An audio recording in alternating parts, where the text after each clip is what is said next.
আমি জামালপুর জেলা থেকে এসেছি।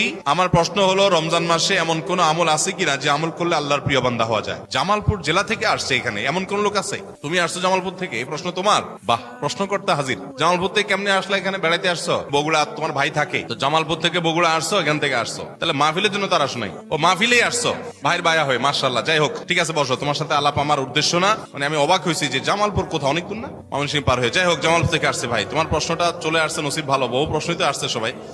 রমজান মাসে এমন কোন আমল আছে কিনা যা করলে আল্লাহর প্রিয় বান্দা হওয়া যাবে?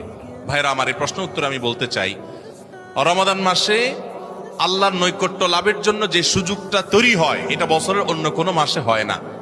সেটা কিভাবে?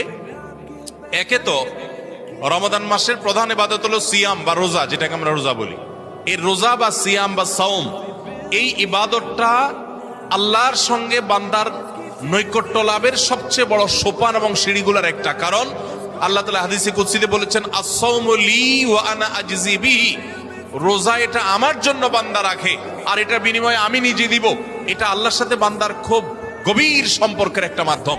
এই জন্য রোজা রেখে আপনি কোনো হারাম কাজ যদি না করেন, ঝগড়াঝাটি না করেন, মিথ্যা প্রতারণা না করেন, সকল গুনাহ থেকে বাঁচার চেষ্টা করেন, এটা আল্লাহর নৈকট্য লাভের সবচেয়ে বড় মাধ্যম হবে। দ্বিতীয় উপায় হলো, আমরা রমজান মাসে সাহরি খাওয়ার জন্য ভোর রাতে সবাই উঠি, ঠিক না ঠিক? ভোর রাতের এই সময়টা আল্লাহ তাআলা দুনিয়ার আসমানে এসে বান্দাকে ডেকে ডেকে ক্ষমা করেন।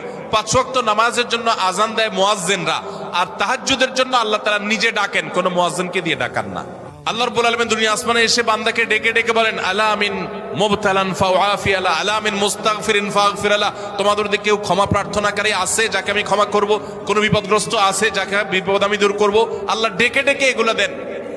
আল্লাহ নিজে ডাকেন তাহাজ্জুদের জন্য। সেটা আমরা 12 মাস পড়ার সুযোগ পাই না, কিন্তু রমজান মাসে পাই। 11 মাস পাই না, রমজান মাসে পাই। সাহরি খেতে উঠেন, ওই টাইমটাতে আল্লাহর সবচেয়ে কাছাকাছি যাওয়ার সুযোগ হয়। সেজদায় লুটায় পড়েন। সেজদা হলো আল্লাহর আরো কাছে যাওয়ার মাধ্যম। আকরাবু মা ইয়াকুনুল আবদু মির রাব্বিহি ওয়া হুয়া সাজিদ।